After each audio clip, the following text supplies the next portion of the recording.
Hi, I'm about to do a dance move, and when you figure out what dance I'm doing, what song it's from, will you please yell out the name of the song? Okay? So, no music, just watch.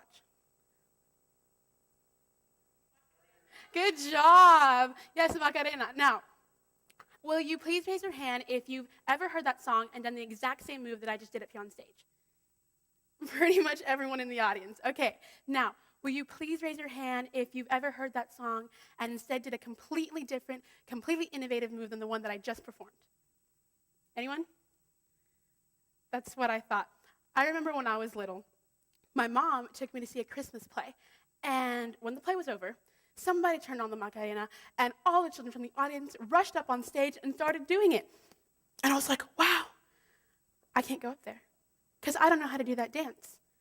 And my mom, she encouraged me. She was like, just go up there, have fun, just dance. But I wouldn't listen. I was too afraid of embarrassing myself. And that right there is what I'm going to be addressing today. The idea that anyone, big or small, feels hesitant to express themselves on the dance floor simply because they don't know the specific move that belongs to the specific dance. You see, to me, dance is a natural form of expression, one that is performed by dancers. And I like to distinguish between these dancers with dancers with a capital D and dancers with a lowercase d. Now, my capital D dancers are going to be those who have a passion for the art. They've been dancing since they were young, and they just love it. My lowercase d dancers are going to be those who aren't quite confident about their ability to dance. They really just want to make it through the night without embarrassing themselves on the dance floor. So fast forward 13 years, and I am a capital D dancer. I've been dancing since I was 2. I took structured training till I was 12, and I love it. And I am the person in the middle of the dance circles because I know all the moves. I know how to do the dougie. I know how to do the stanky leg, the jerk, how to walk it out, how to two-step.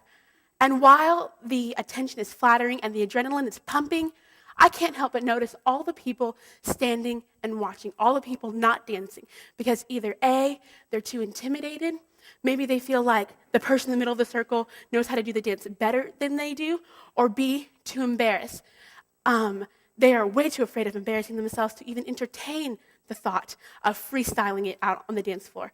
And dance should be an act of unification, not one of separation.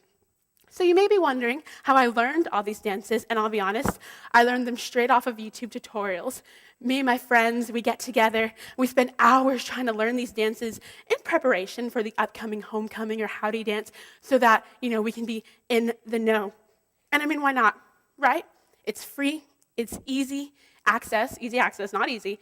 It's fun, but it also perpetuates the very idea that I'm trying to eradicate, this idea that if you don't know the certain move that goes to the certain dance, you don't feel comfortable out there on the dance floor. And it's just not right. What happened to moving just to move? So who's making up these dances? I'll tell you who. It's the capital D dancers, the choreographers. This past July 31st was National Dance Day, and 2 brilliant choreographers from one of my favorite shows, So You Think You Can Dance, choreographed this routine for people to do on the dance day.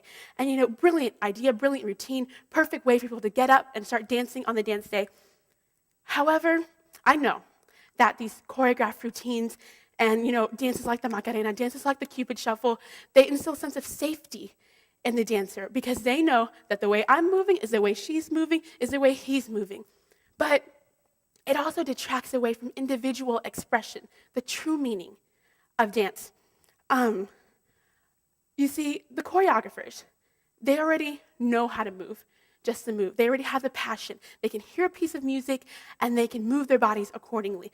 But for the rest of us, for the lowercase d dancers of the world, those people who think that if they don't know the specific dance, they can't dance, they're missing the point. The point being that when any song comes on, any dance is acceptable. The point being that we need to go back to moving just to move. The point being that dance is a natural form of expression, one that should not be inhibited simply because you don't know the popularly accepted move of the day.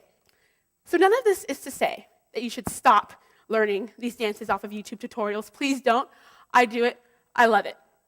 But this is to say that you should start moving just to move, start feeling the dance. So the next time you hear the Macarena, you can either do this, or you can do something completely new, something that's not really done when dancing to the Macarena, something like this.